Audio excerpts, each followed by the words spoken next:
বিশেষ করে ফিলিস্তিনের মুসলমানদের, গাজার মুসলমানদেরকে রাত্র আসে তো ঘুম হারাম হয়ে যায়। আয় আল্লাহ, গুনাহ করছি বটে, তোমাকে বলছি বটে, তোমার হাবিবকে বলছি বটে, তোমার ভালোবাসা দিলের থেকে বাহির করছি বটে, কিন্তু উম্মত তো, বন্দা তো তোমার, উম্মত তো তোমার হাবিবের। আল্লাহ, তুমি নিজে আমাদেরকে পিটাও, তাতে কোনো আপত্তি নাই, কিন্তু দুশ্মনের হাতে আর মার খাওয়া আল্লাহ। লা তুশমিত বিহাল আদা, লা তুশমিত বিহাল আদা, লা তুশমিত বিহাল আদা। আপনি মারেন, আল্লাহ রীতি তো এটাই।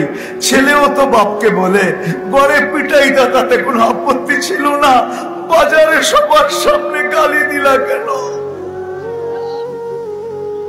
আমাদেরকে আর বিজাতির হাতে মার খাওয়ায় না। আল্লাহ, আপনি পিটান, তাতে কোনো আপত্তি নাই, আমরা আপনারই বন্দা।